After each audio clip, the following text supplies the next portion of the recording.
Anyway.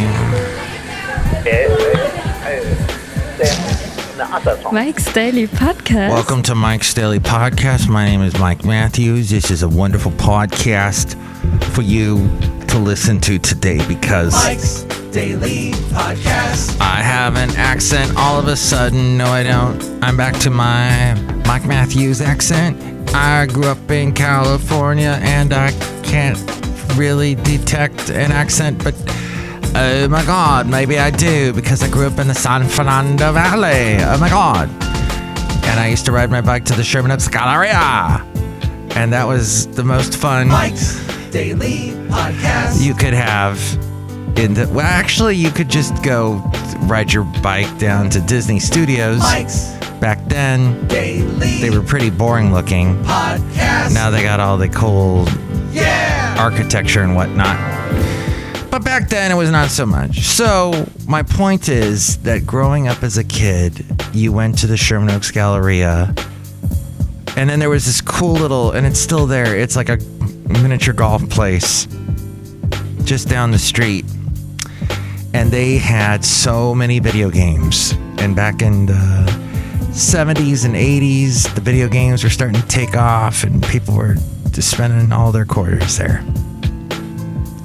Didn't I paint a wonderful picture? Oh, and you're doing all this, by the way, in a huge castle that's right by, what freeway is it? 405. Or as they say in California, in Southern California, the 405. A car is zooming by and you're there playing video games. My whole point is that the San Fernando Valley was an interesting place to grow up, and it's interesting now because I'll see old TV shows and movies, and my whole neighborhood, everywhere I walked, everywhere I rode my bike, that's all on TV, immortalized in these awful 70s, 80s, or 90s TV shows, maybe even still being immortalized in movies and whatnot. So that's the only plus side of growing up in the Southern California areas, I guess. And here's today's podcast picture. If I have to put my finger on it, but I'm gonna put instead a picture on it. I'm not gonna put a bird on it. I'm gonna put a picture on it. I'm gonna put a picture of an interesting, I guess it was a plane flying very high up in the stratosphere, creating a icicle streak, not a chemtrail, as some of you think. It's actually like little particulates in the sky. No, it's not chemtrails. Oh my gosh. Is it? Do I have to look up chemtrails now? Let me see. First, the late great Basil the Boxer has a couple things to say. Particularly about people that are very flaky when it comes to, okay, you may or may not know, but I'm selling my mom's house, and her house, the closing was supposed to happen tomorrow, and apparently the person that was going to buy the house has decided against it, and now there's all these other little issues happening back and forth. So I am not pleased. I don't like it when people are flaky, and it upon everything else during my day, it's very annoying. And then, so you may say, oh Mike, there's no such thing as chemtrails, but then you people that believe in chemtrails also believe there's no such thing as COVID. I don't get it. But yeah, the chemtrail conspiracy theory posits the erroneous belief that long-lasting condensation trails, they're called condensation trails in reality, but people think they're chemtrails, consisting of chemical or biological agents left in the sky by high-flying aircraft, sprayed for nefarious purposes to the general public without them knowing. But instead, they're contrails, short for condensation trails, or vapor trails. And I'll tell you one thing, this podcast is not going to be called either one of those things, because YouTube will censor me in 5 seconds flat, not even that long. I'll be off, and then they'll tell me there's a strike against your your channel for saying that you're pro chemtrail beliefs. I am not. I am just talking about it and actually telling you that I don't believe they are true. And if people would just research it a little, they would see, in fact, they are not true. They are vapor trails, which was also the name of a Rush album. They are vapor trails, lined, shaped clouds produced by aircraft engine exhaust or changes in air pressure, typically at aircraft cruising altitude several miles above the Earth's surface. Contrails are composed primarily of water. All that is water in the form of ice crystals. The combination of water vapor and aircraft engine exhaust and the low ambient temperature that exists at high altitudes allows the formation of the trails. I'm amazed that people that believe in chemtrails are also sitting there going, well, that's not actually a plane. That's actually a demon up in the sky, because there's no such thing as planes can't fly. That's all conspiracy. They can't get enough speed to be in the air. Impurities in the engine exhaust from the fuel, including sulfur compounds, provide some of the particles that can serve as sites for water droplet growth in the exhaust. And if water droplets form, they might freeze to form ice particles that compose a contrail. Their formation can also be triggered by changes in air pressure, in wingtip vortices, or in the air over the entire wing surface. Contrails and other clouds directly resulting from human activity are collectively named homogeneous. But yeah, wingtip vortices, they are circular patterns of rotating air left behind a wing as it generates lift. One wingtip vortex trail from the tip of each wing. Wingtip vortices are sometimes named trailing or lift-inducing vortices because they also occur at points other than at the wing tips. As we go outside a cafe anyway, we're bringing you Mike's Daily Podcast somewhere in Podcastro Valley, the last place on earth. So, yes, just everybody needs to calm down. So, somebody, though, that does have, he tested for COVID. He has COVID. He was supposed to start working for me tomorrow. And I need him to start working for me tomorrow because somebody is leaving my job and I am the manager and I have to now try and find a replacement for this person that's leaving. Now, I have found this person, the one that has COVID, and I thought, hey, that's going to be great. They're going to be taking over once the other guy leaves, and we'll train him this week. Everything will be fine. We'll know he's got COVID and he can't be trained this week. So it's just utterly frustrating between flaky buyers and the dang COVID that is not gone. We walk around with masks. We should walk around with masks to fight the stupid thing, to prevent it. Instead, we're being very nonchalant, either because we've been vaccinated or we think, oh, this has gone on too long. It's been a big conspiracy. It doesn't exist.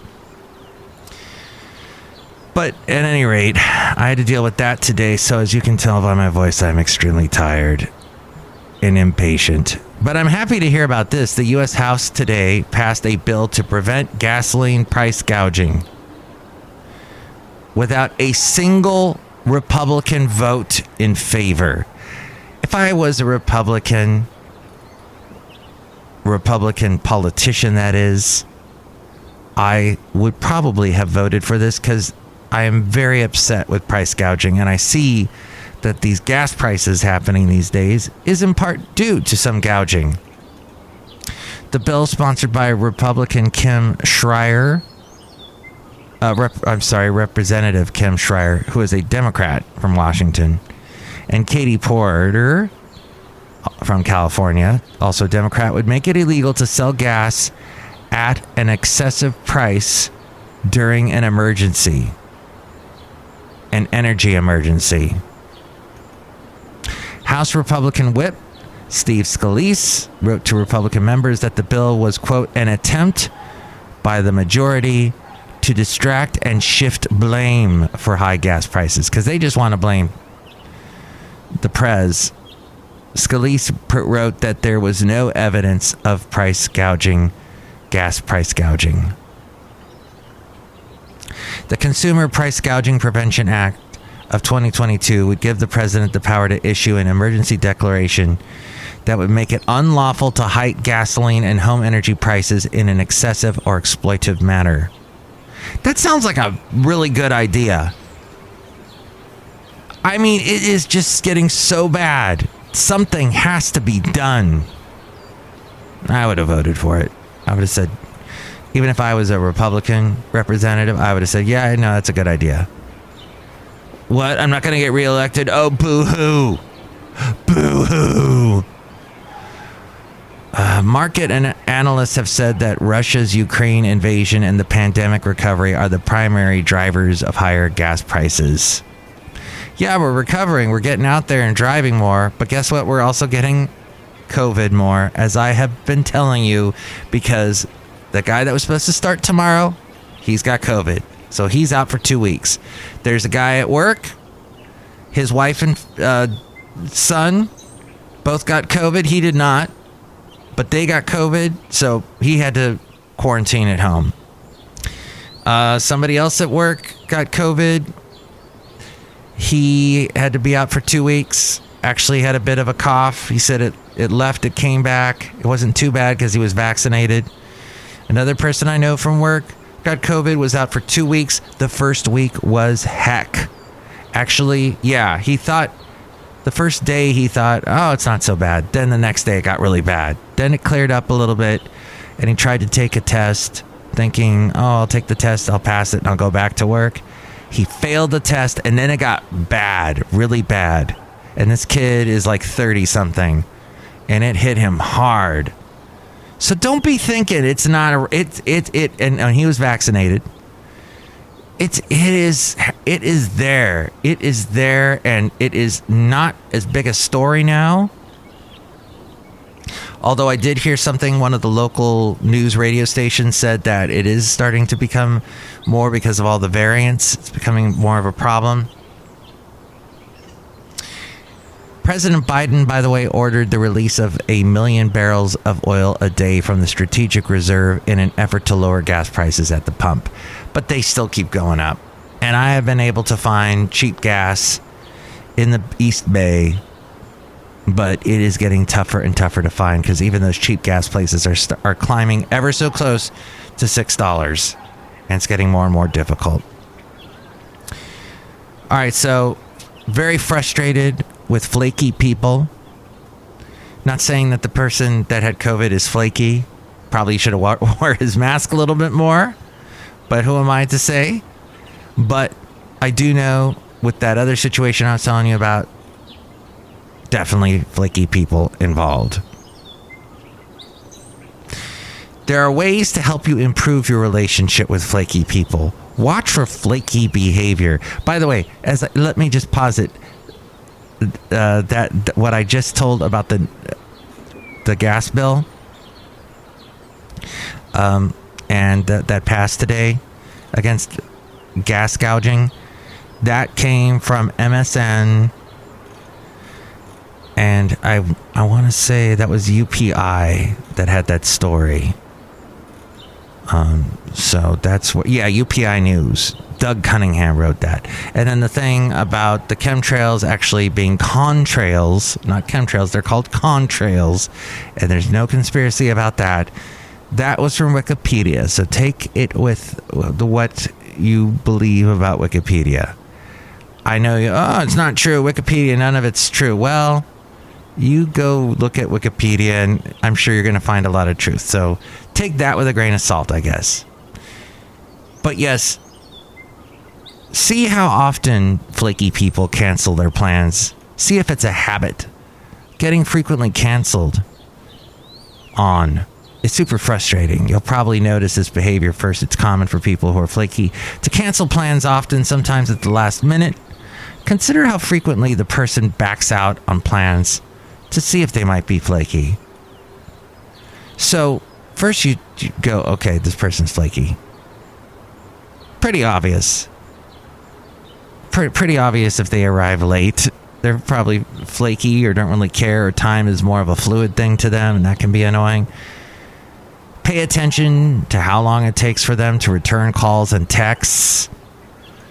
Keep in mind, some people might fail to return texts and calls because they're overwhelmed with their schedule, dealing with depression, feeling very anxious.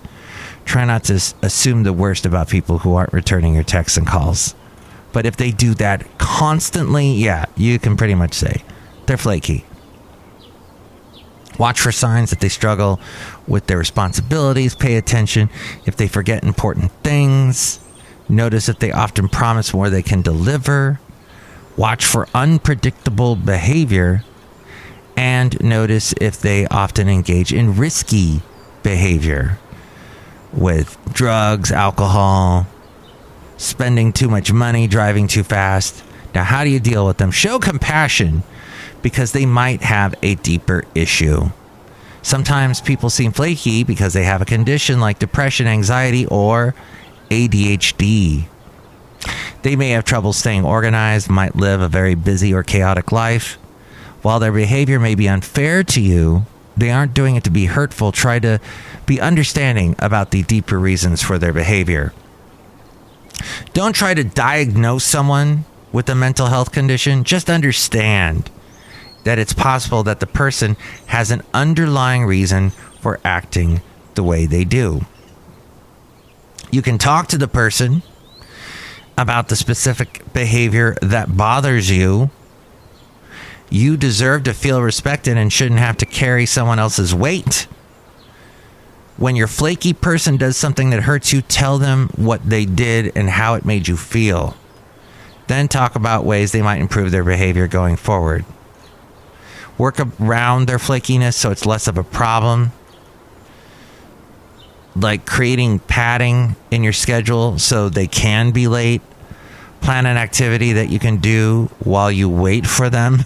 That kind of thing. You're acquiescing. You're enabling them. Invite them to do something fun if you're spending time together. Generally, flaky people know how to have fun.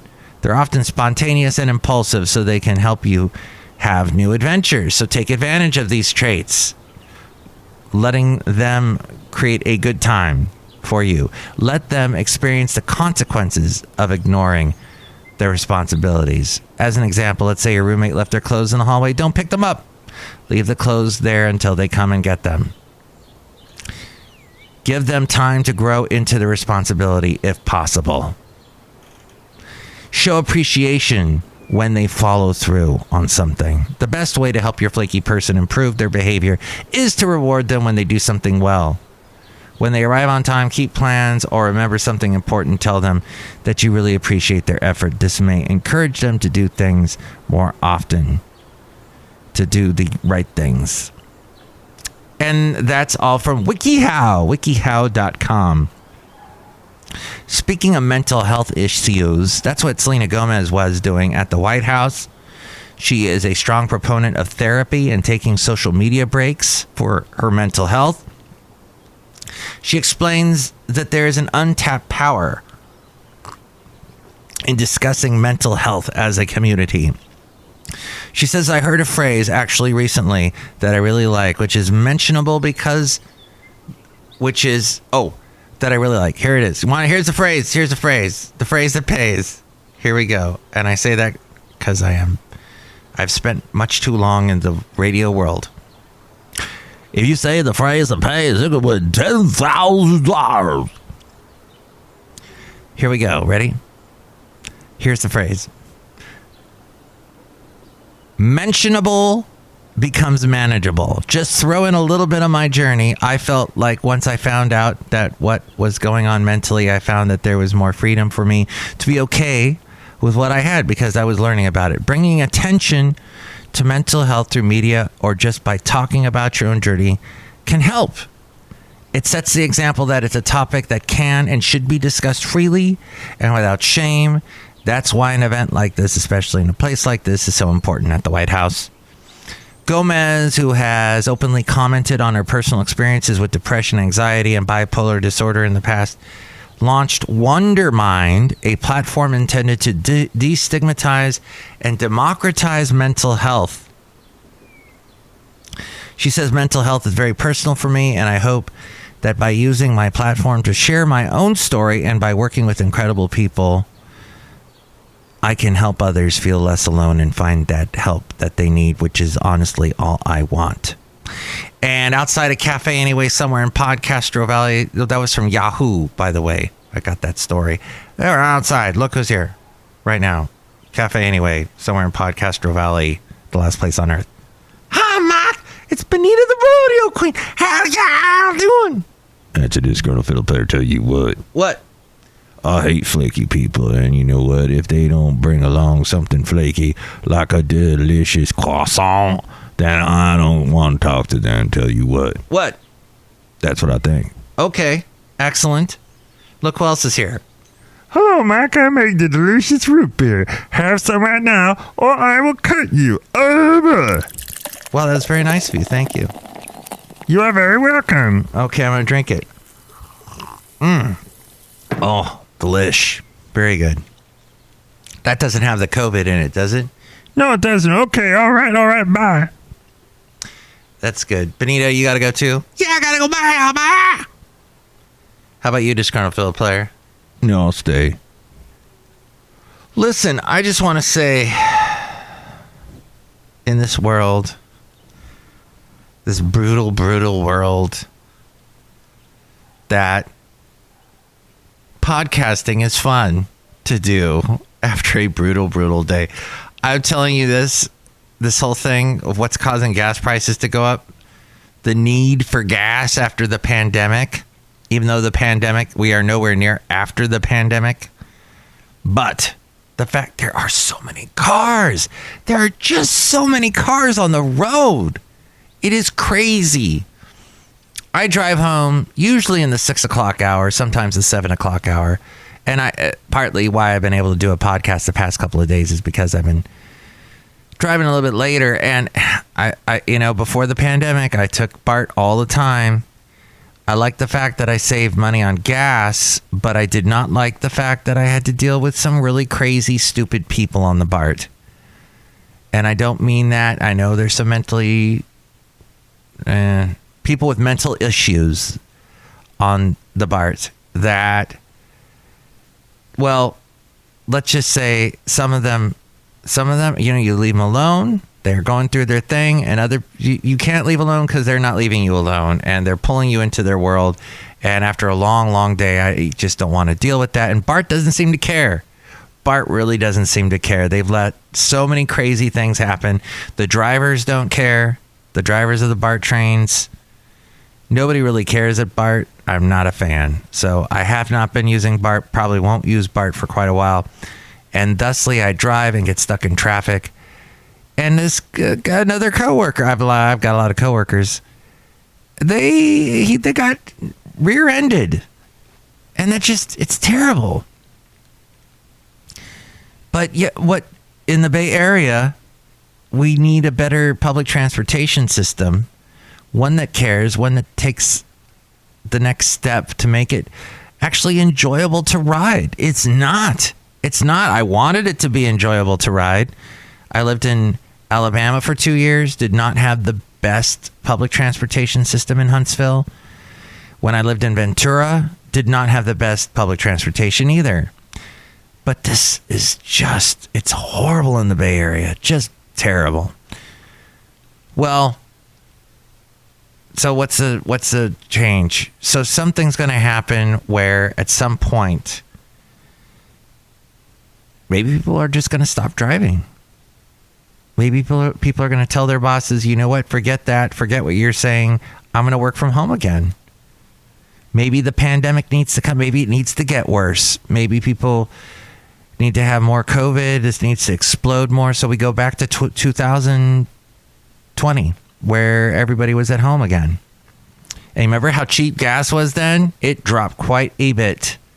That was nice. I miss those days.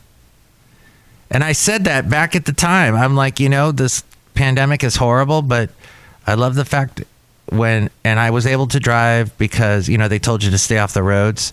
Don't drive anywhere unless you are somebody that helps in the health profession. You're a first line provider. I worked for a radio station, and we technically need to be on the air because of the FCC, and in case the airwaves need to be used to give vital, important information to the public. That's part of our contract with the government. So I had to go into work. I was allowed to go into work, and I'd be, oh my gosh, there's me and 2 other people. That's it on the roads. And that is completely gone. We're back to 2019 and worse. And worse because the gas prices are way higher than 2019. So, well, it's some kind of growing pain going on. And with the stock market dropping, it's just not the best day for me on various levels. So hopefully things will get better for me. Hopefully they're not so bad for you. But if they are, things are going to get better. Things will, you know what? The Beatles, early days before they got popular, they're going to a gig. The car breaks down. They're stuck. This is before cell phones. They got no way to tell anybody where they are or anything. And Paul says to Ringo, I don't know if it was Paul said it to Ringo, but let's just assume it was Paul that said it to Ringo. Or no, somebody did say it to Paul, actually, because Paul remembered it. He said, somebody say it to me. Don't worry, something will happen. And that's true. Something will happen. There's no such thing as nothing happening. There's no such thing as a Seinfeldian world where nothing happens. Something is always happening. So in this case, something will happen. Things will get worse or things will get better. So we have that to look forward to. So don't worry. Because somebody made fun of me today because I quoted a Bible verse on the last show. So I'm going to quote another one. Let's see. Today I'm going to jump over to Luke. We were Matthew yesterday, so we're in the Gospels. This is what we have to remember with worry. And this is from, I did mention last night, yesterday's Bible, which was given to me by Joe and Bunny a year ago. Exactly a year ago. It is the New International Version, or the NIV. And this is what Jesus had to say about worry. Therefore, I tell you, do not worry about your life, what you will eat, or about your body, what you will wear. For life is more than food, and the body more than clothes. Consider the ravens. They do not sow or reap. They have no storeroom or barn, yet God feeds them. And, oh, by the way, ravens and crows, just the most amazing birds. You know, they mourn their dead. It's so sad. I saw a dead crow today. I'm sorry to bring this up. And I heard a crow, cawing. Is that what they do? They cawing nearby. And I meant to go back and give that little crow a funeral. In fact, I might just drive back there right now and give the crow a little funeral. And the crow will remember you. Crows are so like, hey, you fed me. I like you, Mike. So they have no storeroom or barn, yet God feeds them. And how much more valuable you are than birds. Wow. Jesus does not like birds much. Who of you, by worrying, can add a single hour to your life? Since you cannot do this very little thing, why do you worry about the rest? There you go. So you are more valuable than birds. Whether that does sound very mean and cruel, and how could Jesus say that? But really, in the end, you are. And you know why I know this? Because you are not a crow. I know for a fact that you are not a crow listening to the show. If you're Drinky Crow, that would be awesome because you'd be pretty crazy. Drinky Crow is funny, though not very smart. But here's the thing or maybe you're Heckle and Jekyll.